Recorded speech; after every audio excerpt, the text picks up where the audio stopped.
thì chúng ta ngẫm nghĩ như là một đội bóng, chúng ta cũng cần những cái cầu thủ có kinh nghiệm, rồi cần những cầu thủ trẻ, rồi có thể lực và có cái tốc độ nhanh.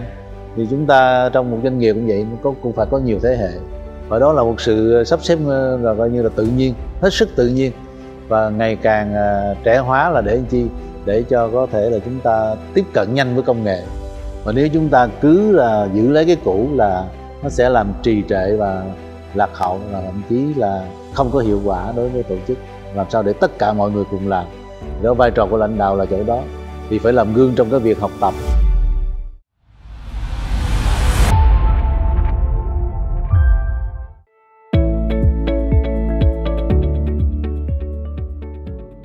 Thưa ông, thì hiện nay trong một cái doanh nghiệp thì có đến 3 đến 4 thế hệ cùng làm việc với nhau, từ thế hệ 6X, 7X là Gen X, 8X, 9X là Gen Y và Gen Z. Thì mỗi thế hệ mang đến một cái màu sắc riêng biệt, cách tư duy cũng như là giá trị sống và cách làm việc khác nhau. Nhưng mà có thể nói là chính cái sự đa dạng này nó cũng có thể là chất liệu quý giá để thúc đẩy tư duy đổi mới và sự sáng tạo không ngừng. Vậy thì ông đánh giá thế nào về việc kết hợp các cái góc nhìn đa thế hệ ạ?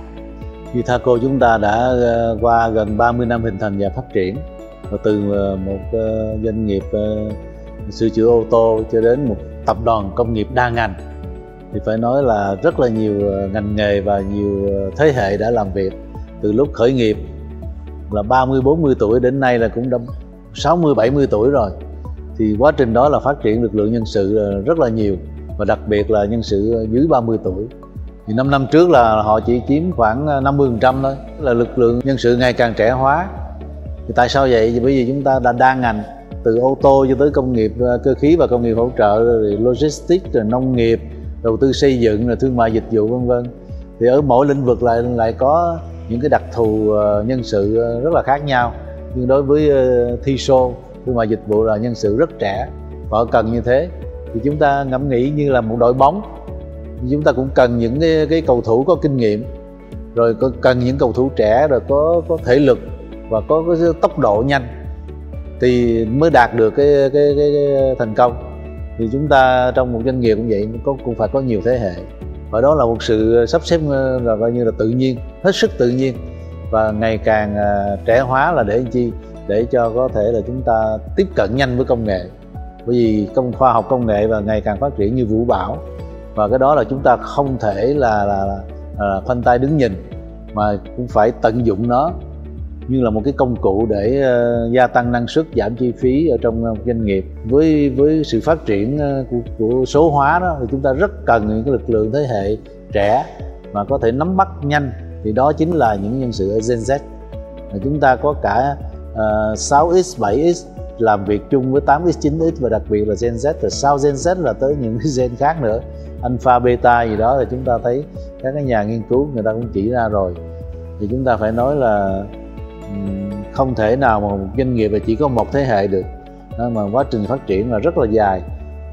Thì càng dài thì lại càng có nhiều thế hệ, và cái việc giải quyết các cái mối quan hệ đó thì là đang đặt ra một thách thức cho các nhà lãnh đạo. Vâng, như ông vừa nói thì trong một cái đội ngũ ngày càng đa dạng về thế hệ như vậy, thì người lãnh đạo không chỉ đảm nhận vai trò là người điều hành mà còn là cầu nối, truyền cảm hứng và tạo ra sự hòa hợp.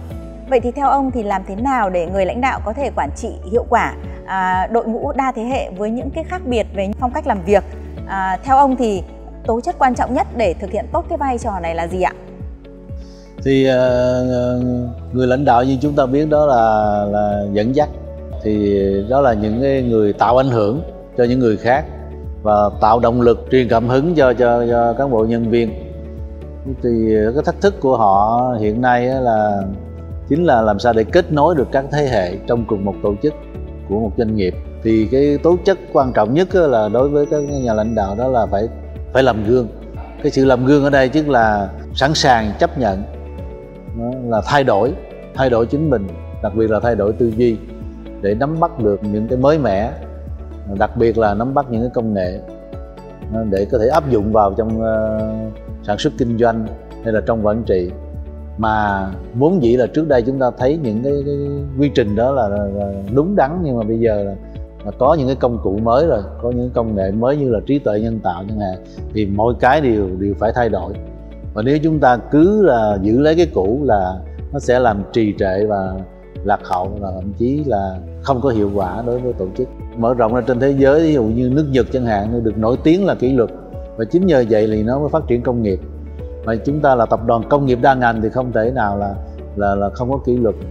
Nhưng mà xem cái kỷ luật đó nó trở thành một cái bình thường, nó không phải là một cái áp lực, đặc biệt là đối với cái Gen Z.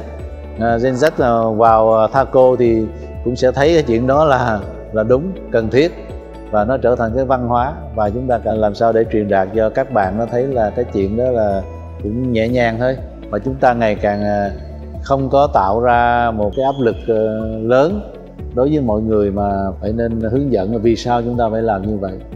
Và chúng ta muốn phát triển thì bản thân phải có kỷ luật. Như tôi còn nhớ là có những cái slogan ở một cái trường học mà họ ghi là quốc gia mà không kỷ luật đó là quốc gia loạn, quân đội mà không kỷ luật là quân đội suy, học đường mà không kỷ luật là học đường hỏng, mà cá nhân là không kỷ luật là cá nhân bại.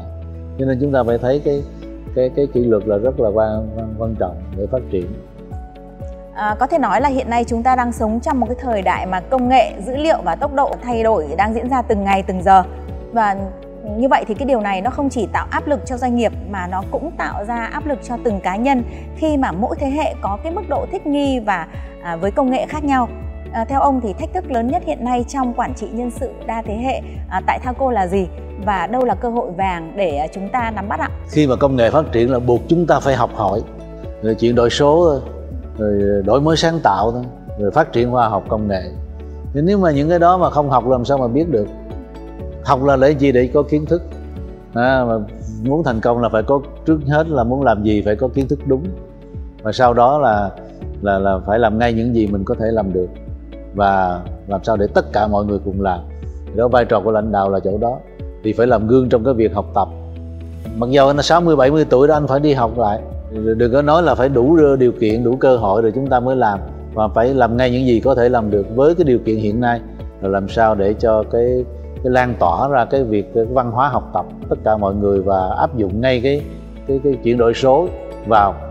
Như chúng ta đang áp dụng ERP như là AI, là những cái app nó vào trong cái sản xuất kinh doanh, và chắc chắn là nó sẽ vấp phải cái sự trở lực của những người không muốn áp dụng. Nhưng mà chúng ta phải kiên trì. Đầu tiên là phải làm gương để học hỏi. Đi đâu là ông lãnh đạo phải nói về số, và chúng ta phải quyết tâm để mà thúc đẩy nó, và tận dụng mọi cái điều kiện thuận lợi để mà áp dụng công nghệ vào, để trên cái nền tảng của cái quản trị truyền thống mà chúng ta đã nắm bắt được cho đến ngày nay.